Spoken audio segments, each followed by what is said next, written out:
ചുറ്റും നടക്കുന്ന കാര്യങ്ങൾ ജഡ്ജി അറിഞ്ഞില്ലെങ്കിൽ നീതി നടപ്പാക്കാനാകില്ലെന്ന് ജസ്റ്റിസ് കെമാൽ പാഷ. ഹൈക്കോടതി ജഡ്ജി ജസ്റ്റിസ് കെമാൽ പാഷ.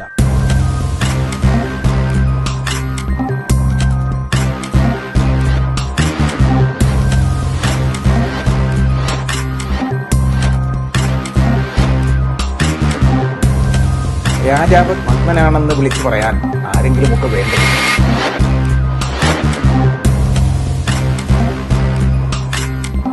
മറുപടി പറയാൻ അറിയാത്തത് കൊണ്ടല്ല ജഡ്ജസ് മറുപടി പറയാത്തത്.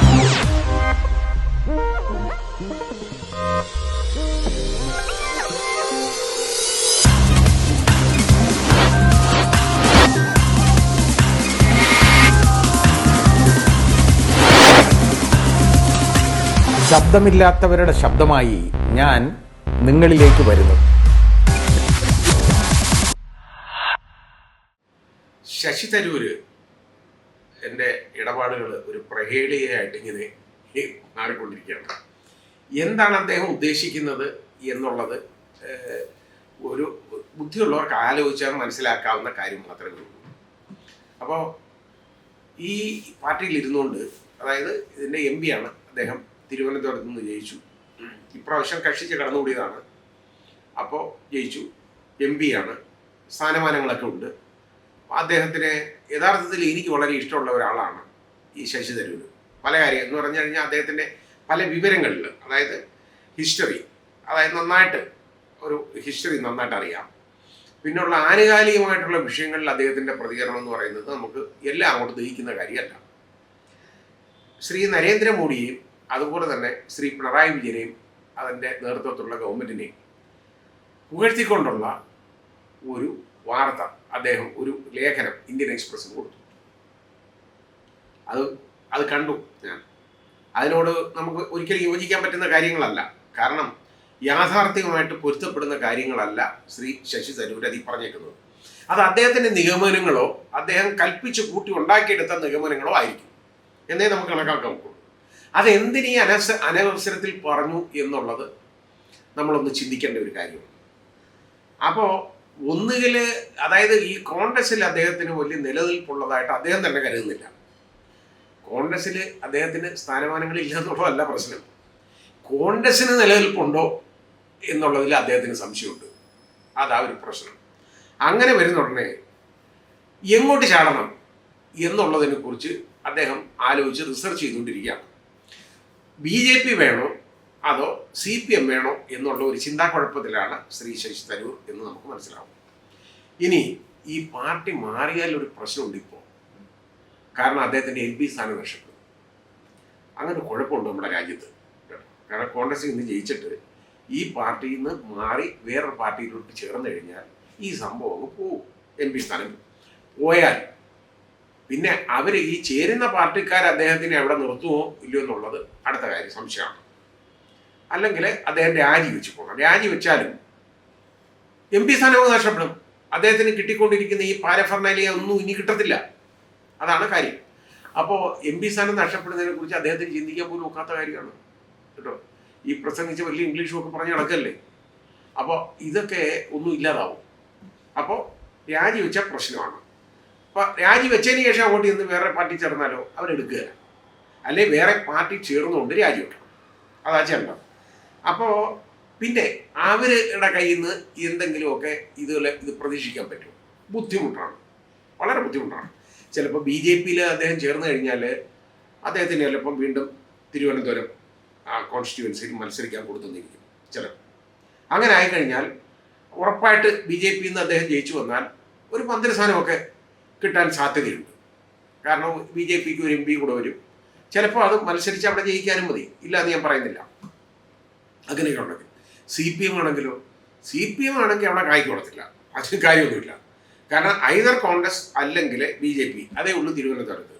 ഈ മൂന്നാം സ്ഥാനക്കാരായ CPMനെ അവിടെ ആരും പരിഗണിക്കാൻ സാധ്യത കുറവാണ് തിരുവനന്തപുരത്തുകാർ. അങ്ങനെ ഒരു പ്രത്യേകത ഉണ്ടാകും നാടിന്. അത് ബുദ്ധിമുട്ടാണ്. അപ്പോൾ ഇനി അന്നേരം എന്താണ് ഇതിൻ്റെ കാരണം? ഇല്ല, ഇന്നിപ്പോൾ അദ്ദേഹത്തിൻ്റെ പ്രസ്ഥാനം വന്നേക്കുന്നത് കോൺഗ്രസ്സിന് വേണ്ടെങ്കിൽ വേറെ വഴി തേടും എന്നാണ്. അതാണ് കാര്യം. ഈ വേറെ വഴി തേടുന്നത് എന്താണ്?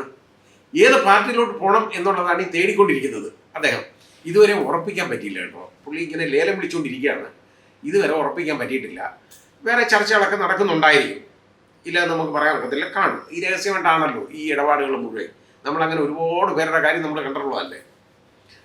എന്ന് പറഞ്ഞ പോലെ ഇത് ഇപ്പോൾ കോൺഗ്രസ്സുകാർ എടുത്തേക്കുന്ന ഒരു തീരുമാനം എന്ന് പറയുന്നത് അറിയോ, ഇതങ്ങ് അവഗണിക്കാൻ തീരുമാനിച്ചു ഇദ്ദേഹത്തിനെ എന്തോ അവിടെ നിന്ന് വിളിച്ച് പറഞ്ഞോട്ടെ, ഏതായാലും ഒരുത്തന്നെ ചുമന്നു, അതിൻ്റെ മതി, ഇനി അത് അവിടെ ഇരുന്നോട്ടെ, എന്ത് വേണമെങ്കിലും പറഞ്ഞോട്ടെ എന്നുള്ള ഒരു കാഴ്ചപ്പാടാണ് ഇപ്പോൾ കോൺഗ്രസ് എടുത്തേക്കുന്നത്. അന്നേരമാണ് അദ്ദേഹത്തിൻ്റെ ഈ പ്രഖ്യാപനം വന്നിരിക്കുന്നത്. കോൺഗ്രസിന് വേണ്ടെങ്കിൽ വേറെ വഴി തേടിക്കൊണ്ടിരിക്കുകയാണ്. ഇതുവരെ കണ്ടെത്തിയിട്ടില്ല കേട്ടോ, വഴി കണ്ടെത്തിയിട്ടില്ല, തേടിക്കൊണ്ടിരിക്കുകയാണ്. അപ്പോൾ ഇതിനകത്ത് വേറെ ഒരു രസകരമായ കാര്യമുണ്ട്. ഇദ്ദേഹത്തിന് വേണ്ട എന്തെന്നറിയോ, എന്തിനാണ് ഈ കോൺഗ്രസിന് കുറ്റം പറയുന്നത്? കോൺഗ്രസിൻ്റെ സംഘടനാ സംവിധാനത്തെയൊക്കെ ഇപ്പോൾ ചിത്തുറഞ്ഞുകൊണ്ടിരിക്കുകയാണ്. എന്താ കാര്യം? ആ കോൺഗ്രസിനെ ക്രിട്ടിസൈസ് ചെയ്യുന്നുണ്ട്.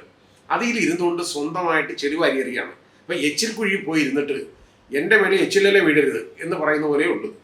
ഇതാ ചെയ്തുകൊണ്ടിരിക്കുന്നത്. ഇദ്ദേഹം ഇങ്ങനെ പറഞ്ഞുകൊണ്ടിരിക്കും. ഇതിനൊരു റീസണുണ്ട്. കാരണം ഇദ്ദേഹത്തിൻ്റെ MP സ്ഥാനം സംരക്ഷിക്കാൻ ഒരു മറ്റ മാർഗം എന്ന് പറയുന്നത്, വേറെ പാർട്ടി ചേർന്ന ഒറ്റ മാർഗം, ഇദ്ദേഹത്തിനെ ഇവർ പുറത്താക്കുകയാണ്. കോൺഗ്രസ്സുകാർ പുറത്താക്കണം. അതാണ് അദ്ദേഹത്തിൻ്റെ ആവശ്യം. കോൺഗ്രസിന് ഇങ്ങനെ ചീത്ത പറഞ്ഞ് ഇതിൻ്റെ സംവിധാനം എല്ലാം തെറ്റാണ്, ഇവിടെ തമ്മിലടിയാണ്, അധികാരം കിട്ടത്തില്ല എന്നുള്ളത് അദ്ദേഹം പറയുന്നത് ചില കാര്യങ്ങളിൽ ശരിയാണ്. കാരണം ഈ നേതാക്കൾ തമ്മിൽ ഇവിടെ തമ്മിലടിയാണ്, ഇതിനകത്ത് സംശയമൊന്നുമില്ല കേട്ടോ. അത് ഓരോരുത്തർ അധികാരമോഹികൾ ഇങ്ങനെ ഓരോന്ന് വിളിച്ചു പറയും. ഈ തമ്മിലടി ജനങ്ങൾ കാണുകയാണ്. ജനങ്ങൾ കണ്ടുകൊണ്ട് എന്തെന്നറിയോ, വീണ്ടും ആർക്കും വേണ്ടെങ്കിൽ പോലും ശ്രീ പിണറായി വിജയനെ വീണ്ടും അധികാരത്തിൽ കൊണ്ടുവരാൻ ബാധ്യസ്ഥരായി പോകും കേരളത്തിലെ ജനങ്ങൾ. വേറെ ഒരു ഓപ്ഷൻ ഇല്ലേ അവർക്ക്, വേറെ നിവൃത്തിയില്ല. ആർക്കെങ്കിലും കൊടുക്കണ്ടേ ഒരു വോട്ട്, പോയി നിൽക്കുകയാണ്. അപ്പോൾ ക്യൂ നിന്ന് വോട്ട് കുത്തണം. അവസാനം ചെന്ന് ആർക്കും വേണ്ടെങ്കിൽ പോലും ഇവരെ ചൂസ് ചെയ്യാൻ ഒരുപാട് അഴിമതി നടക്കുകയാണ്, കെടുകാര്യസ്ഥ നടക്കുകയാണ്. അതായത് പ്രീണനം, അതായത് അവര് നോക്കുന്ന എന്താണ്, ഈ വലിയ ഉദ്യോഗസ്ഥർക്ക് മാത്രം ഉള്ള ആളുകൾക്ക് മാത്രം, അല്ലെങ്കിൽ ഒന്നും അറിയാൻ വയ്യാത്തവന്മാരെ PSC മെമ്പർമാരെ പോലുള്ളവർക്കൊക്കെ അവർക്കെല്ലാം വാരിക്കൂരി കൊടുക്കുകയാണ് ഇഷ്ടം പോലെ. പാവങ്ങൾക്കൊന്നുമില്ല. പക്ഷെ എന്നാലും ഈ പാവങ്ങളുണ്ടല്ലോ വോട്ട് കുത്താൻ പോകും. ഇവർ ഈ വാങ്ങിച്ചെടുക്കുന്ന PSC 21 അംഗങ്ങളുടെ വോട്ടുകൊണ്ട് ഇവർക്ക് ജയിക്കാൻ പറ്റും? ഒരിക്കലും ഒക്കത്തില്ലല്ലോ. ഇല്ല, ഈ പാവങ്ങളുടെ വോട്ടുകൊണ്ടാണ് ജയിക്കുന്നത്. പക്ഷേ ആ പാവങ്ങളെ ഇവർക്ക് വേണ്ട. ഇതാ കാര്യം. അങ്ങനെ വന്നുകൊണ്ടിരിക്കുന്നു. അപ്പോൾ ഇങ്ങനെയുള്ള ആളുകളെ വീണ്ടും തിരഞ്ഞെടുക്കാനുള്ള ഒരു ബാധ്യത വന്ന് ഈ പാവങ്ങളുടെ മേളിൽ തന്നെ പതിക്കും. കാരണം ഈ തമ്മിലടി കാരണം. അത് തരൂർ പറഞ്ഞത് ശരിയാണ്. ഈ തമ്മിലടി ഇല്ല എന്നൊന്നും പറയാൻ പറ്റത്തില്ല. കാരണം ഒരു അധികാരമോഹികൾ ഒന്നിലധികം ആവുമ്പോൾ അവരവരുടെ അത് സ്ഥാനം പിടിച്ചടക്കാനായിട്ട് ശ്രമിക്കും. അതൊക്കെ നോക്കും. പക്ഷേ ഇതെന്തിനെന്നറിയും ഇങ്ങനെ പറയുന്നത്, ഇങ്ങനെ ചീത്ത പറഞ്ഞ് ഇവർക്ക് ഒരു നിവൃത്തി ഇല്ലാതായിട്ട് ഇയാളെ വെളിയിലാക്കണം. ഇയാളെ അങ്ങ് പുറത്താക്കി കഴിഞ്ഞാൽ ഇയാളെ ആ നിയമത്തിൻ്റെ പരിധി വരത്തില്ല, പ്രശ്നമില്ല.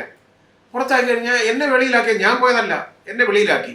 അപ്പോൾ ഇവർ വിളിച്ചു, ഞാൻ ആ പാർട്ടി കയറി, തീർന്നു. അതിന് മറുപടിയുണ്ട്, പ്രശ്നമില്ല. അതാണ് കാര്യം. അപ്പോൾ അങ്ങനെ എങ്ങനെയെങ്കിലും എന്നെ ഒന്ന് വെളിയിലാക്കും, എന്നെ എങ്ങനെയെങ്കിലും നിങ്ങളൊന്ന് പുറത്താക്ക് എന്ന് പറഞ്ഞപ്പോൾ കരയുകയാണ് അദ്ദേഹം. എങ്ങനെയെങ്കിലും ഒന്ന് പുറത്താക്കി കിട്ടണം. പുറത്താക്കി കിട്ടിയാൽ മിക്കവാറും അദ്ദേഹത്തിന് ഒരു മന്ത്രിസ്ഥാനം വരെ കിട്ടാൻ സാധ്യതയുണ്ട്, അദ്ദേഹത്തിൻ്റെ കണക്കൂട്ടലനുസരിച്ച്. കാരണം BJP തരൂരിനെ 2 കൈ നീട്ടി സ്വീകരിക്കും, ഒരു സംശയം വേണ്ട. പിന്നെ നമ്മുടെ സഖാവ് പിണറായി വിജയൻ അദ്ദേഹമാണെന്നുണ്ടെങ്കിൽ ഇങ്ങനെയുള്ളവരെ ആരെ എടുക്കാനിരിക്കുക? ഈ കെ.വി. തോമസിനെ പോലും പോയി എടുത്തില്ല. ആർക്കും വേണ്ടാത്ത ഓപ്ഷനായിട്ട് ഉണ്ടിട്ടുള്ള ആരെയും എടുക്കാനിരിക്കുകയാണ്. അങ്ങനെയുള്ളവരെ വരെ കൈനീട്ടി സ്വീകരിക്കും. അപ്പം അതുകൊണ്ട് അദ്ദേഹത്തിന് വഴി വേറെ തേടേണ്ട കാര്യമൊന്നുമില്ല. നിങ്ങളൊന്ന് പുറത്താക്കി കൊടുക്കണം, എങ്ങനെയെങ്കിലും പുറത്താക്കി കൊടുക്കണം. ഇത് മനസ്സിലാക്കിയാണ് കോൺഗ്രസ് നേതൃത്വം ഇയാളെ അവഗണിക്കാൻ തീരുമാനിച്ചു. എന്തോന്നോ ഇരുന്ന് പറഞ്ഞോട്ടെ എന്നുള്ള ഒരു രീതിയിലേക്ക് എടുത്തു. അവരുടെ തീരുമാനം വളരെ ശരിയാണ്. ഇപ്പോൾ തരൂർ വെള്ളത്തിലാണ്. അദ്ദേഹത്തിന് എങ്ങനെയെങ്കിലും ഒന്ന് പുറത്താക്കി കിട്ടണം, എന്നെ നിങ്ങൾ എങ്ങനെയെങ്കിലും ഒന്ന് പുറത്താക്കെന്ന് പറഞ്ഞ് ഇപ്പോൾ കാലി പിടിച്ച് നടക്കുകയാണ്. അതാണ് വേണ്ടത്, പുറത്താക്കി കിട്ടണം. പുറത്താക്കി കിട്ടിയാൽ MP സ്ഥാനം സംരക്ഷിക്കാം, കുഴപ്പമില്ല. അതിപ്പോൾ BJPയിലോട്ട് കയറുകയാണെന്നുണ്ടെങ്കിൽ ഉറപ്പായിട്ടും അവരൊരു മന്ത്രിസ്ഥാനം അവർ കൊടുക്കും. കാരണം ജയിച്ചു വന്ന ആളാണ്. കാരണം ഇവിടുന്ന് അങ്ങനെ ഒരാളും കൂടെ ഉണ്ടെങ്കിൽ അവർക്ക് വളരെ നല്ലതാണ്, അത് ചെയ്യാവുന്ന കാര്യമാണ്. അപ്പോൾ എങ്ങനെയെങ്കിലും കോൺഗ്രസ്സുകാരെ നിങ്ങൾ അദ്ദേഹത്തെ ഒന്ന് പുറത്താക്കി കൊടുക്കുക. അദ്ദേഹത്തിനെ അങ്ങ് തള്ളിക്കണം. നിങ്ങൾ അവഗണിക്കുക എന്ന് പറയുന്നത് കഷ്ടമാണ് ഈ മനുഷ്യനെ. അങ്ങനല്ല വേണ്ടത്. അദ്ദേഹത്തെ പുറത്താക്കി അദ്ദേഹത്തെ രക്ഷപ്പെടുത്തണം.